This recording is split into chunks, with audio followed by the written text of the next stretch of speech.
photograph. Otherwise, just like you flip through, you just move to the next one. Okay.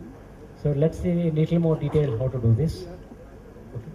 Now, you must have all done schooling, and in schooling you must have done compositions. So that's not a very pleasant thought, but I'm sure you have done some compositions when you were a kid. Okay. Now, is this okay? Okay. So when you write a composition, you have several sentences, and those sentences are all arranged in a particular order to convey a certain meaning. Same thing in the case of photograph. In a photograph, there are so many small elements of small subjects, etc. They all have to be organized in a particular way to convey a particular meaning in the end. Okay. Now you may say, I am not a painter. Now if I want to photograph here, this building is here, these people are here, I can't change them. If I'm putting, there's a tree there, I can't shift the tree. No, that's not true.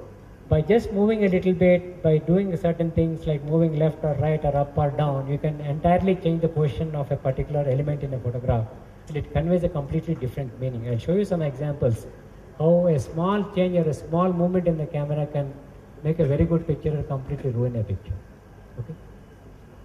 I already told you that every picture needs to have a subject, and in the end it should be pleasing to the eye. Okay, next one. Okay. Now, there are some guidelines, you see, to create a photograph. Now you may say photograph is a piece of art, so there are no rules in art, and I 100% agree with you. It is not an art is not an exacting science, and it doesn't follow some rules and thing, but there are certain guidelines, and these guidelines have evolved over time, and generally if you follow those lines at least as a starting point, they will produce pictures which are more pleasing to the eye. It is something like your grammar when you write something. Maybe William Shakespeare has authority to deviate from the grammar, but then he knows grammar. Like that, when you follow some compositional guidelines, it will give you some symmetry and some sort of a discipline to your photograph. Once you are familiar with it, of course you are welcome to break the guidelines and go on your own, because once again I want to say that these are guidelines, they are not rules. It's not that you should follow them always, but following them will help you in making somewhat pictures which are more pleasing to the eye. Okay, let's see them. One of the most important thing is rule of thirds, which I'll just show you. Rule of thirds is basically there from centuries in existence with great painters. It follows a golden mean. If you want to know what golden mean, you go to Wikipedia and do it. There's a whole chapter on it and how the things are run. But I will show you some examples and you will make out. And then there are some elements which you can use called leading lines and frames, which will help you to improve your photograph. Like the leading lines are, I was telling you that every photograph has to have a subject. So the eye also has to be led towards a subject. Okay. Now how you lead it to the subject is the purpose of the leading line. Similarly, a frame is something which sort of forces your eye to go to the main subject rather than wander around and neglect the main subject. So these are a couple of techniques which are used in a photograph to take your eye to the subject and make it dwell on the subject for a while before you move on. Okay. So let's see this. Next slide. Okay. Now, first thing is, this is a picture of a bird, they say. Now, I would say that this is a very bad picture of a bird, because where the hell is the bird, first of all? Okay. The subject is too small. Okay. So that's the bird. Okay. Now, this won't work because the bird is too small. The subject is too small. Just like when you want to do something, you got to attempt something big. It has to be prominent. Otherwise, the management won't take notice of it.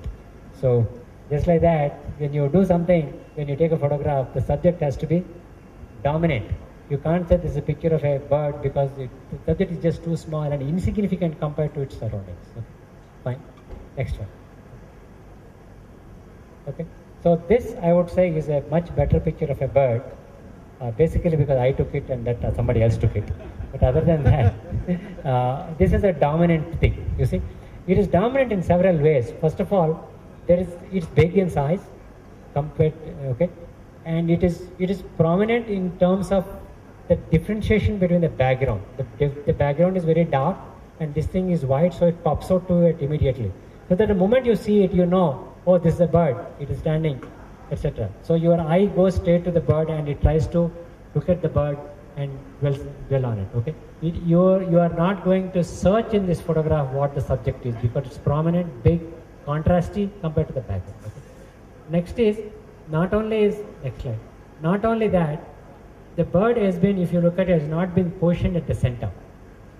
Okay, now when you take a picture, mentally imagine that you are cutting the picture into, or when you are framing a building or a mountain or a tree or whatever, a flower, you must make sure that it is not bang in the middle in the center, but in one of those 4 points of intersection.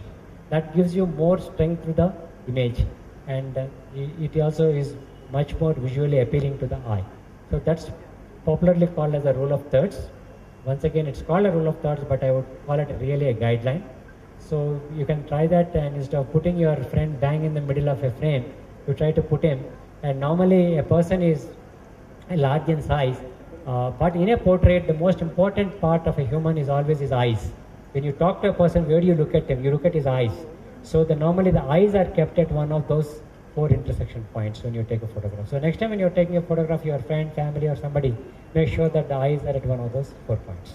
Another thing is, people tend to keep the horizon when they take a scenery is bang in the middle. That's also not, once again, very appealing. You need to once again visualize this small tic-tac-toe matrix in your mind, and make sure that the horizon is at either at the bottom or at the below. Okay. Now how you keep is, if the sky is good looking and nice, etc., you bring the horizon down, and if the sky is very undramatic, very plain, maybe you see very overcast with shade, with just without any drama in the sky, you move the horizon up. But horizon is never kept in the middle, which sort of slices the picture into 2. Okay, it has to be kept at either the upper third or the lower third. Next slide. Okay. Now, when we call a leading line, it's not that there will be some line there existing in a scenery when you go, calling my, hey, I am the leading line, please use me. No. You got to recognize the leading line in a picture. Okay. Now, can you recognize some leading lines here? You can, right? You can very easily see the lawn and that flower bush-like thing and this water tank edge. They are leading lines which are there. Okay. So when you take a photograph, you need to move yourself or compose yourself in such a way, compose the picture in such a way that the leading line, which is the dominant subject in this case, is the building here. So these lines will take you to the building. Okay. Now when you start the picture, the human tendency is start at the bottom of the picture always, or to the left of the picture. That's a tendency. So if you see that, now I am starting from the left bottom, and the line is taking me to the subject. So that is what we call the leading line, where the eye is being led across by the picture into the main subject. Okay. So it is a practice when you take a picture. A good photographer looks for a leading line in terms of, it could be a road, it could be a something like a river going, or it could be a fence or something like that, which takes you to the main subject. You got to maneuver yourself, move yourself, so that that line will take you to the subject. Okay. Okay, I've drawn some. The screen is not very contrasty, but I've drawn some red lines. You can see, just to indicate that those are the leading lines taking you to the main subject. Next one. Okay. Now, you see here, there's another leading line, which is this railing on the left. Okay. Now that left leg is taking you to the subject, which is the small lighthouse on top of a small hillock. Okay. Now you see on the right, that's a bad photograph because the line is broken at one point. Okay. That's what I was telling you. All you need to get from the left picture to the right picture is the movement of your camera, maybe a couple of degrees, like this. That's it. That's all is over. If you move your camera a little more, just that line will get cut. And I would call the picture on the right side a bad picture, because the leading line, because the eye starts traveling and it goes out of the picture at that point. And normally when it goes out of the picture, it's very difficult to bring it back inside. And normally when it goes out, you will flip the page or you'll go to the next picture. You may not really realize that you are doing it, but that's what happens. Whereas in this, the line takes you to the main thing and takes you to the main subject. So you try to dwell after going to the main subject. Here, you sort of miss the main subject because the line has taken you out of the frame, and that's the end of the story there. Okay? So when you are using these leading lines, just be careful that they are not broken, and they are taking you or leading you the path onto the right subject, right? Next slide.